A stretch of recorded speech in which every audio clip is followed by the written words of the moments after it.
Good morning, students.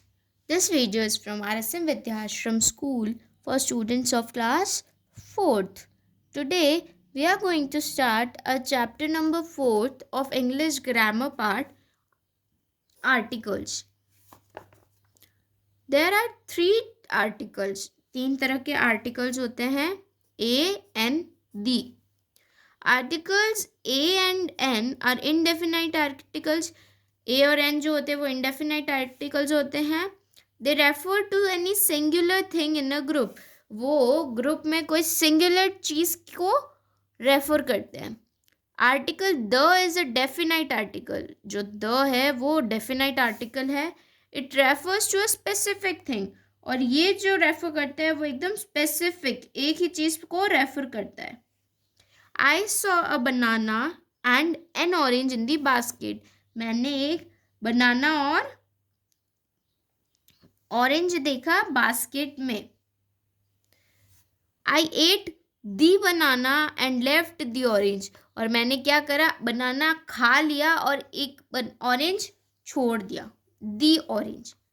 Kind of articles. अब articles के kinds पढ़ेंगे. Basically articles are of two kinds. दो तरह के आर्टिकल्स होते हैं. First one is indefinite articles और सेकेंड इज definite articles. पहले हम indefinite articles के बारे में पढ़ेंगे. A and N are indefinite articles. A और N जो है वो indefinite articles है.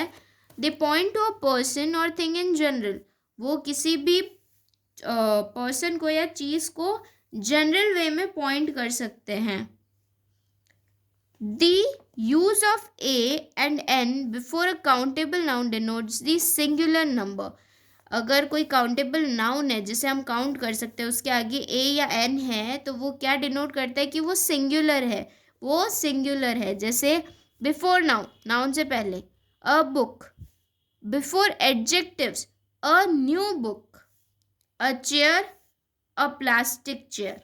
A man. A fat man. An apple, an honorable lady. An egg, an efficient worker.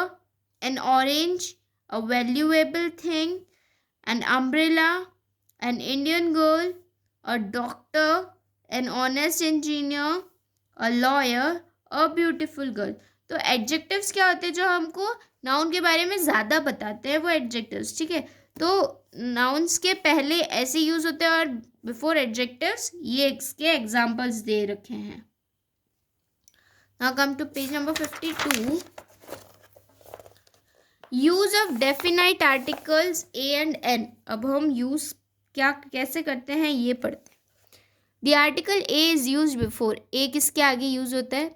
Singular nouns beginning with a consonant sound. अगर जो singular noun है वो consonant sound के साथ में स्टार्ट हो रहा है. तो अब कॉन्सोनेंट्स और वॉवल्स क्या होते हैं.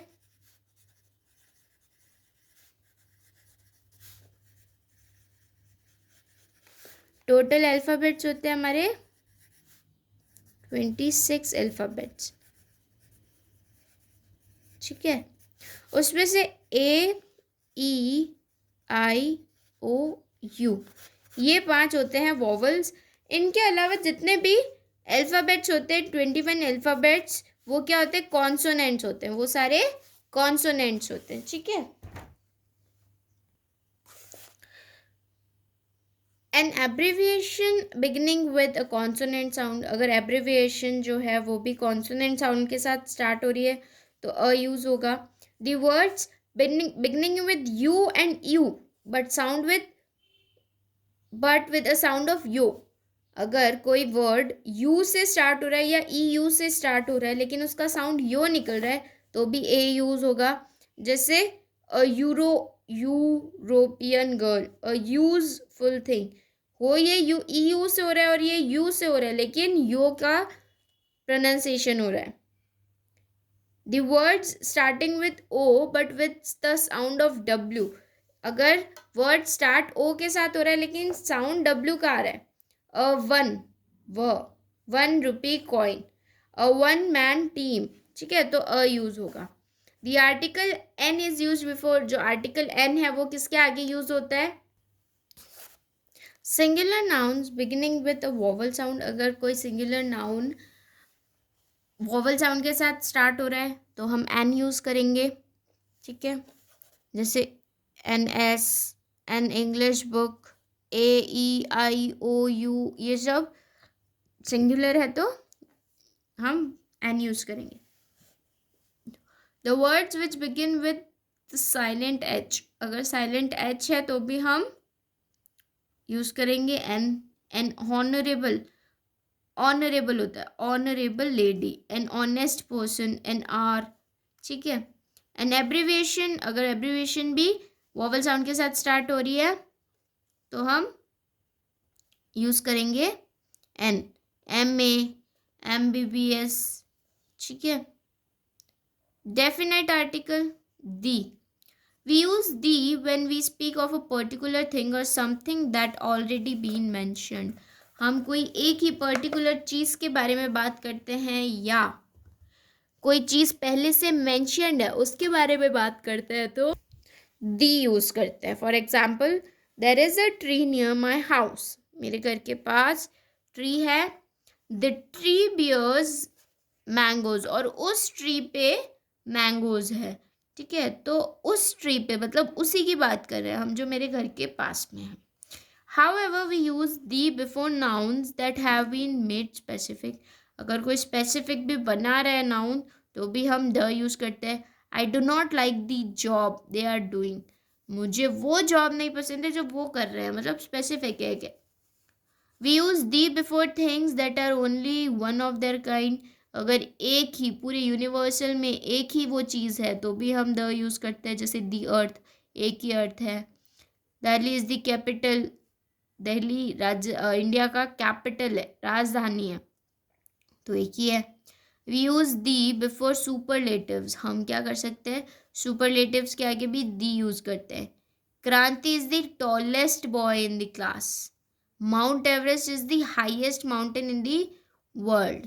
We use the before names of rivers, sea, oceans, mountain ranges, holy books, trains, ships, aeroplanes, famous building and newspaper, हम जो द यूज़ कर सकते हैं वो इन इन चीज़ों के नामों के आगे भी द यूज़ कर सकते हैं, ठीक है।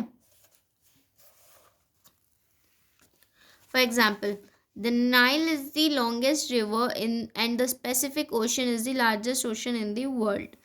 The Titanic was considered the unsinkable ship. The Hindustan Times is my favorite newspaper. फिर है, we do not use the before uncountable nouns, proper nouns and abstract nouns when we are speaking in general. हम the उन uncountable nouns के आगे भी use करते हैं, proper nouns के आगे और एब्स्ट्रैक्ट नाउन्स के आगे भी यूज़ करते हैं जब हम जनरल वे में बात करते हैं। We like listening to music, music is uncountable noun. My aunt lives in Delhi, proper noun. Delhi is a proper noun. Greed is the root of all evils. Evils is abstract noun. ठीक है, so this was your articles. Now come to the exercise part. Fill in the blanks using correct articles given in the brackets. Put a wrong if there is no need of article. अगर article की need नहीं है तो wrong लगाना है, वरना bracket में जो आर्टिकल्स दे रखे हैं उनमें से टिक करके यूज़ करना है। There is an dash orange in dash pole, there is an, क्योंकि ये orange is O is vowel तो हम एन यूज़ करेंगे। दी बाउल, ओ से स्टार्ट हो रहा है ना साउंड, बाउल, ठीक है, बाउल। तो दी ऑरेंज का ओ से स्टार्ट हो रहा था तो हमने एन यूज़ किया, और स्पेसिफिक चीज़ बाउल के बारे में बात करें तो हमने द यूज़ किया। That is dash shop I was looking for, यही वो दुकान है जिसको मैं ढूंढ रहा था। दी स्पेसिफिक चीज़ है। Do you take the sugar in your tea, क्या तुमने शुगर ली। Dash elephant was standing next to dash tree, an elephant, an इसलिए क्योंकि ये वॉवल है, standing next to a tree, एक ट्री के पास में खड़ा है. Do you carry an umbrella to school because U is an vowel sound. We organise a surprise party for our parents, हमने एक सरप्राइज पार्टी हमारे पेरेंट्स के लिए ऑर्गेनाइज की. Second, choose the right article a an or the and fill in the blanks. ठीक है. 1 dash Ganga is dash holy river. The Ganga, एक ही गंगा है, इज अ होली रिवर.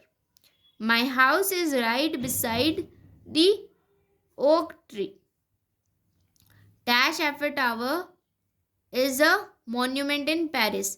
यहाँ पे द आएगा, the Eiffel tower, because it is the only one thing in a universe. The Eiffel Tower is a monument in Paris. An escalator is a moving staircase. Mother bought me a new dress. William Shakespeare is the greatest playwright of the world. Can you eat an orange in one big bite? The potter's wheel was an early invention. ठीक है. So this was your question second. तो question number 3 में आपको right ए और N, आपको ए या N use करना है. फर्स्ट है a black bug, the ancient mountain monument, a large cake, a fat man, an intelligent story, an important paper, a dozen bananas और an orange parrot. So these were your articles. I hope आपको अच्छे से समझ आया हो. Thank you.